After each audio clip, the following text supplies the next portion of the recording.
अस्सलामु अलैकुम वरहमतुल्लाहि वबरकातुहू।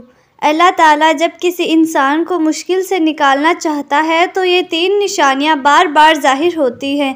जब अल्लाह ताला किसी बंदे को मुश्किल तरीन वक्त से निकाल कर उरूज़ पर लाना चाहता है तो कुछ ऐसी निशानियाँ और अलामत ज़ाहिर होती है कि जब बंदा उन चीज़ों पर डट कर अमल करता रहेगा और उन पर जमा रहेगा तो यकीनन अल्लाह ताला उस बंदे को मुश्किल वक्त से निकाल कर उरूज़ पर ले जा देगा।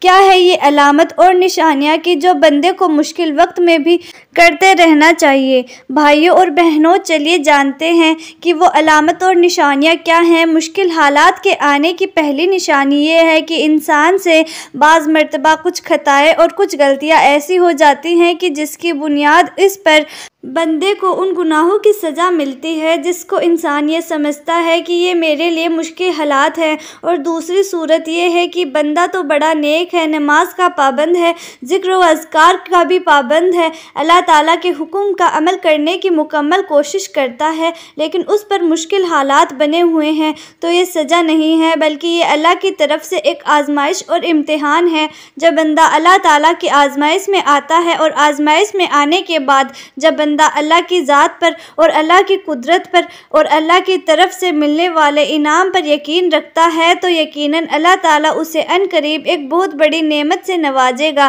कुरान करीम में अल्लाह ताला ने इरशाद फरमाया, मुश्किल के साथ आसानी है, तो यकीन रखना उसकी कही हुई बात में हिकमत होती है, लेकिन हम नहीं समझते। और अल्लाह ताला सब कुछ जानने वाला, बड़ा हिकमत वाला है। और कभी कभी तो ऐसे होता है कि इंसान के ज़िंदगी में इतने ख़तरनाक हालात आते हैं, इस चीज़ का कभी भी उसने अंदाज़ा नहीं किया होता और कभी इसने ऐसे हालात का सोचा भी नहीं होता, लेकिन उस पर ऐसे हालात आते हैं ताकि अल्लाह ताला अपने बंदे के ईमान को टटोले और उनके नेक ईमान को देखे।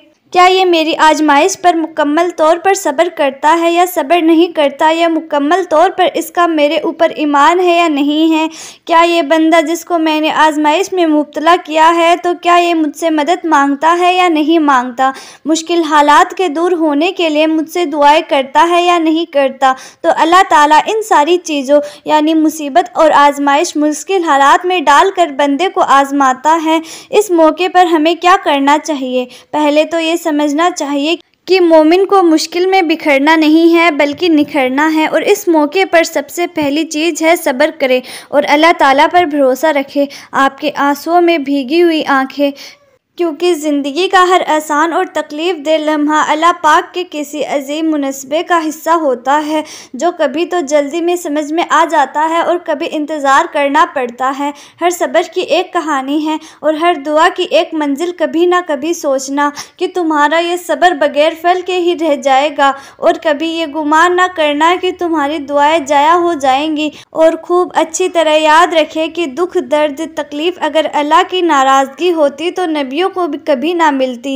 ये एक नेमत है जो इंसान को अल्लाह का रास्ता बताती है। तो इसीलिए अगर आप किसी आजमाइश या तकलीफ़ से गुज़र रहे हैं तो ये सोचकर सब्र कर ले कि आप अल्लाह के पसंदीदा बंदे में से एक हैं, क्योंकि ये अपने पसंदीदा बंदे को ही आजमाता है। और जब मामलात बहुत बिगड़ जाए और हालात कंट्रोल में ना आए तो दिल पर हाथ रखें और दिल की गहराई से पूरे यकीन के साथ इन अल्फाजों को दोहराएं, मैं अपना ये मामला अल्लाह ताला के सुपुर्द करती हूँ, वह बिगड़े हुए काम संवार देगा इंशाअल्लाह। और जो बंदा सब्र कर लेता है, सब्र पर डटा रहता है, तो इसकी अलामत और निशानी ये है कि अल्लाह ताला इस सब्र के बदले उसको बेहतरीन चीज़ अता करेगा। अल्लाह ताला उसको बेहतरीन इमामत से नवाजेगा। दूसरी चीज़ कि जब बंदा मुश्किल हालात से गुजर रहा होता है या मुसीबतें उसे घेर लेती हैं या वह मुसीबतों में घिर जाता है, फिर उसे कोई ज़रिया या सबब भी नहीं नज़र आ रहा होता, तो इस वक्त क्या करता है कि अल्लाह से ताल्लुक़ को मजबूत नहीं करता,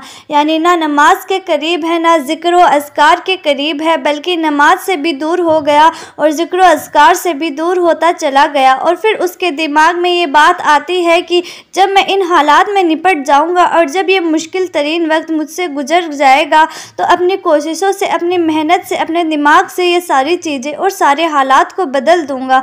तो फिर मैं अल्लाह की तरफ आ जाऊंगा, फिर मैं नमाज़ पढ़ूंगा, जाऊँगा, फिर मैं ज़िक्र व अज़कार में लग जाऊँगा और तस्बीह लेकर के बैठ जाऊँगा। भाइयों और बहनों, ये हमारी सोच बिल्कुल गलत है। मुश्किल वक्त है और मुश्किल तरीन वक्त में अल्लाह ताला से मांगा करो। गोया ये मुश्किल हालात को ख़त्म करने का बेहतरीन ज़रिया है। मुश्किल तरीन वक्त में अल्लाह ताला के ज़िक्र को ना छोड़ना और अल्लाह के ज़िक्र को करते रहना, अल्लाह को याद करते रहना कि हमारे लिए मुश्किल वक्त में जब हमारे साथ कोई ना हो, उस वक्त अल्लाह हमारे साथ होता है।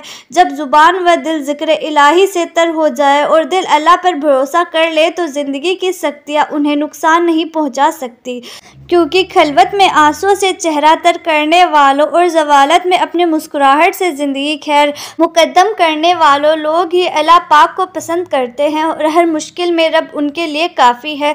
तो दो चीज़ हो गई, एक तो सब्र जिसने कर लिया तो समझ लो कि वो कामयाब हो चुका है, और दूसरा मुश्किल वक्त में अल्लाह ताला को याद करते रहना चाहिए। कुरान करीम में अल्लाह ताला ने बार बार कई जगह पर ज़िक्र की तकलीम फरमाई है।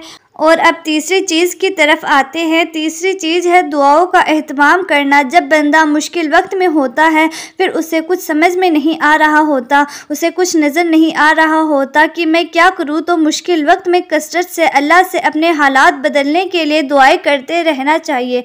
दुआएं अनदेखी होती हैं, लेकिन वो नामुमकिन चीज़ को मुमकिन बना देती हैं। मौज़ात करना अल्लाह ताला का काम है, हमारा काम बहुत आसान है। दुआ, यकीन और सब्र।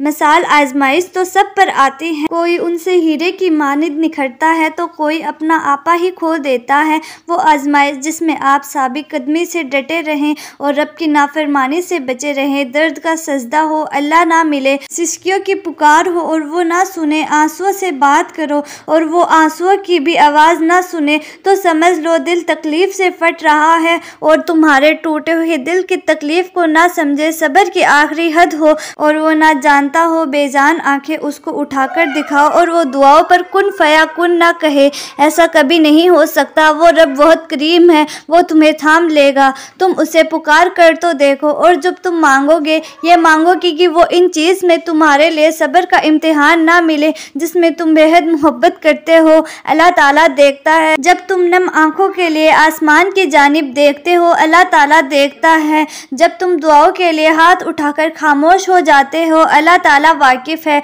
तुम्हारी हर तकलीफ़ और हर परेशानी को अल्लाह ताला जानता है। जब तुम सब्र करते करते थक जाते हो, अल्लाह को हर उस लम्हे की खबर है। जब तुम बेबस होकर खामोश हो जाते हो, यकीन रखो, सब्र रखो, उम्मीद रखने वालों को अल्लाह कभी ना उम्मीद नहीं होने देता। जानते हो तुम खास क्यों हो? क्योंकि तुम हर बार सब्र कर लेते हो, तुम शिकवा नहीं करते, तुम खुद को बदल रहे हो। तुम्हारी तन्हाई में रब से बातें होती हैं, तुम्हें मकसद हयात को जानना शुरू कर दिया है, तुम्हारी उम्मीद अल्लाह ताला से है। इसीलिए भाइयों और बहनों, अगर आपको कोई परेशानी हो तो सबसे पहले तो सब्र करें और फिर अपनी परेशानी को अल्लाह से बताएं और अल्लाह से दुआ करें, मदद मांगें, क्योंकि अल्लाह ताला के सिवाय कोई आपकी परेशानी को ख़त्म नहीं कर सकता। अल्लाह ताला से दुआ है कि अल्लाह पाक हम सब लोगों की परेशानियों को दूर कर दे और हम लोगों को सब्र करने और दुआ करने और ज़्यादा से ज़्यादा इबादत करने की तौफीक अता फरमाए। भाइयों और बहनों, उम्मीद करती हूँ कि आपको हमारी आज की वीडियो पसंद आई होगी। लिहाजा अगर आज की वीडियो पसंद आई है तो वीडियो को लाइक करें और ज़्यादा से ज़्यादा लोगों तक शेयर करें, ताकि ये वीडियो ज़्यादा से ज़्यादा लोगों तक पहुँच सके और आप भी सदकाए जारिया के हकदार बन सकें। और अगर हमारे चैनल पर नए हैं तो हमारा चैनल भी सब्सक्राइब करें। हम हर रोज़ आपके लिए ऐसी ही मालूमाती वीडियोज़ लेकर आते रहते हैं। तो फिर जल्द ही मिलते हैं ऐसी ही एक नई वीडियो के साथ। तब तक के लिए खुदा हाफिज़।